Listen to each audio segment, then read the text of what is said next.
श्री कृष्णा, राधे राधे।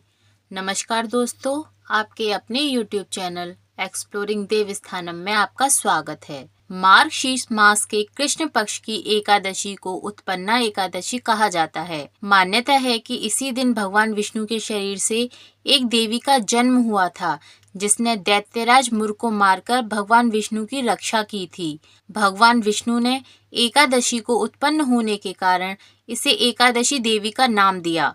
ऐसी भी मान्यता है कि इसी तिथि से एकादशी व्रत की शुरुआत हुई थी। आइए जानते हैं उत्पन्ना एकादशी व्रत कथा। एक बार भगवान श्री कृष्ण से अर्जुन ने कहा, हे प्रभु, आपने इस एकादशी के व्रत के पुण्यों को अनेक तीर्थों के पुण्य से श्रेष्ठ तथा पवित्र क्यों बतलाया है?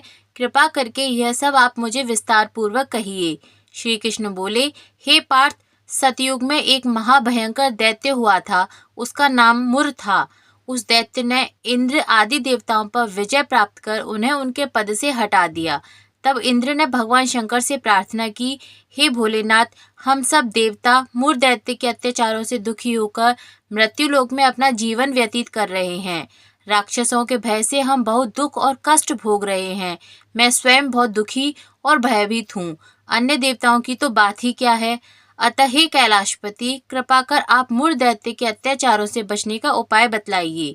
देवराज की प्रार्थना सुन शंकर जी ने कहा, हे देवेंद्र, आप भगवान श्री हरि के पास जाइए।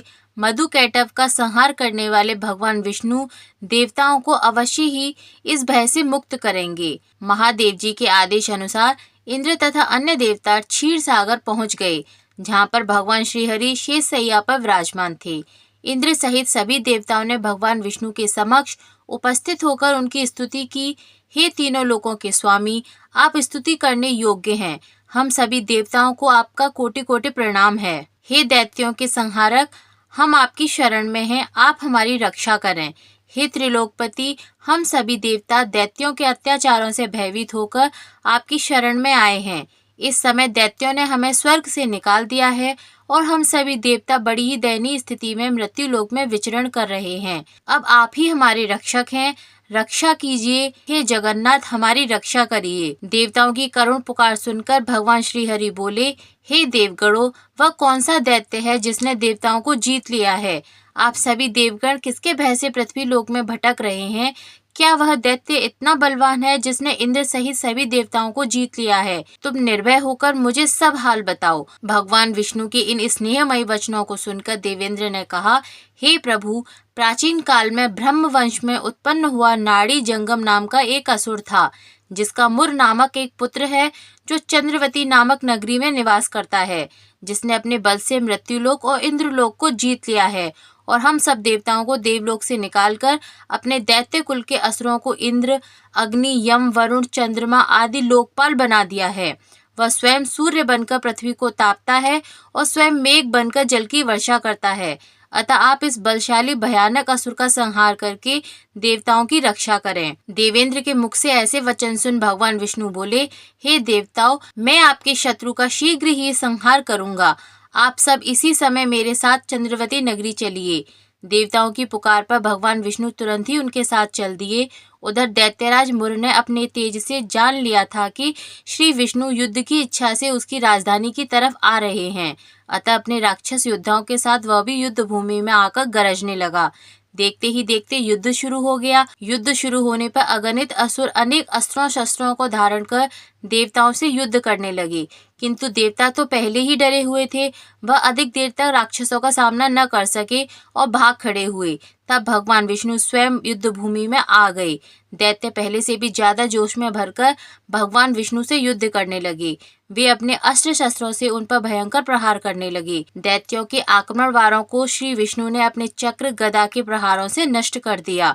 इस युद्ध में अनेक दैत्य सदा के लिए मृत्यु की गोद में समा गए, किंतु दैत्यराज मुर भगवान विष्णु के साथ निश्चल भाव से युद्ध करता रहा।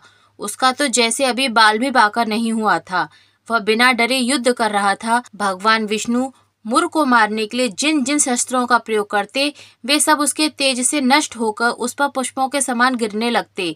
अनेक अस्त्रों शस्त्रों का प्रयोग करने पर भी भगवान विष्णु उससे जीत न सके। तब वे आपस में मल्ल युद्ध करने लगे। भगवान श्री हरि उस असुर से देवताओं के लिए सहस्त्र वर्ष तक युद्ध करते रहे, किंतु उस असुर से न जीत सके। अंत में भगवान विष्णु शांत होकर विश्राम करने की इच्छा से बद्रिका आश्रम स्थित 38 कोस लंबी एक द्वार वाली हिमवती नाम की एक गुफा में प्रवेश कर गए। हे अर्जुन, उस गुफा में प्रभु ने शयन किया। भगवान विष्णु के पीछे पीछे वह दैत्य भी चला आया था। भगवान श्री हरि को सोता देखकर वह उन्हें मारने को तैयार हो गया। वह सोच रहा था कि मैं आज अपने चिर शत्रु को मारकर हमेशा हमेशा के लिए निष्कंटक हो जाऊंगा, परंतु उसकी यह इच्छा पूर्ण न हो सकी, क्योंकि उसी समय भगवान विष्णु की देह से दिव्य वस्त्र धारण कर एक अत्यंत मोहिनी कन्या उत्पन्न हुई और राक्षस को ललकार कर उससे युद्ध करने लगी। उस कन्या को देखकर राक्षस को घोर आश्चर्य हुआ और वह सोचने लगा कि ऐसी दिव्य कन्या कहाँ से उत्पन्न हुई, और फिर वह असुर उस कन्या से लगातार युद्ध करता रहा। कुछ समय बीतते बीतते उस कन्या ने क्रोध में आकर उस दैत्य के अस्त्र शस्त्रों को टुकड़े टुकड़े कर दिए, उसका रथ तोड़ डाला। अब तो उस दैत्य को बड़ा ही क्रोध आया और वह सारी मर्यादाएं भंग करके उस कन्या से मल्ल युद्ध करने लगा।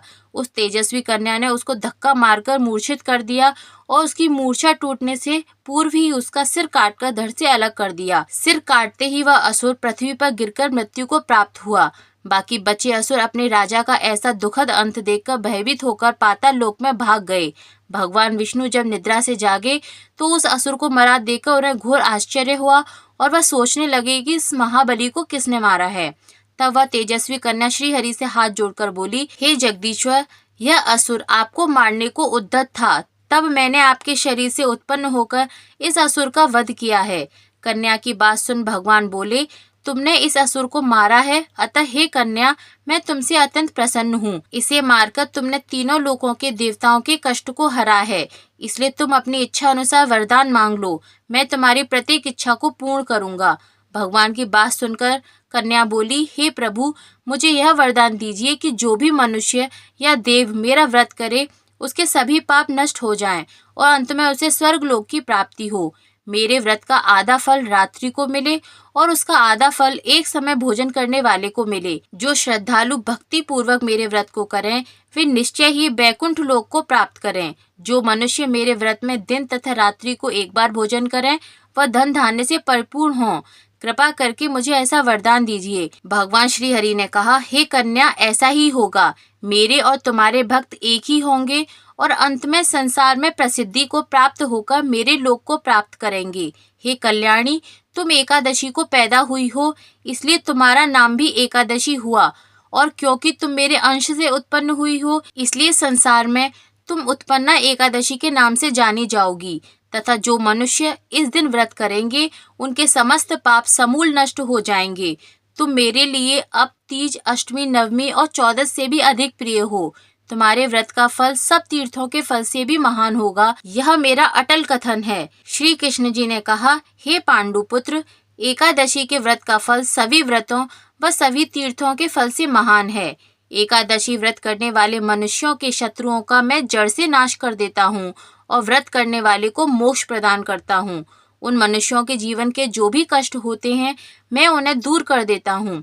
अर्थात मुझे अत्यंत प्रिय एकादशी व्रत को करने वाला प्राणी सभी ओर से निर्भय और सुखी होकर अंत में मोक्ष को प्राप्त होता है। हे कुंती पुत्र, यह मैंने तुम्हें एकादशी की उत्पत्ति के विषय में बतलाया है।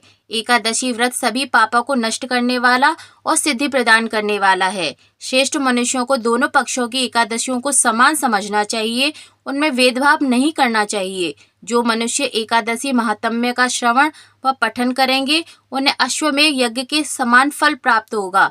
यह मेरा अटल कथन है। बोलिए भगवान श्री हरि की जय।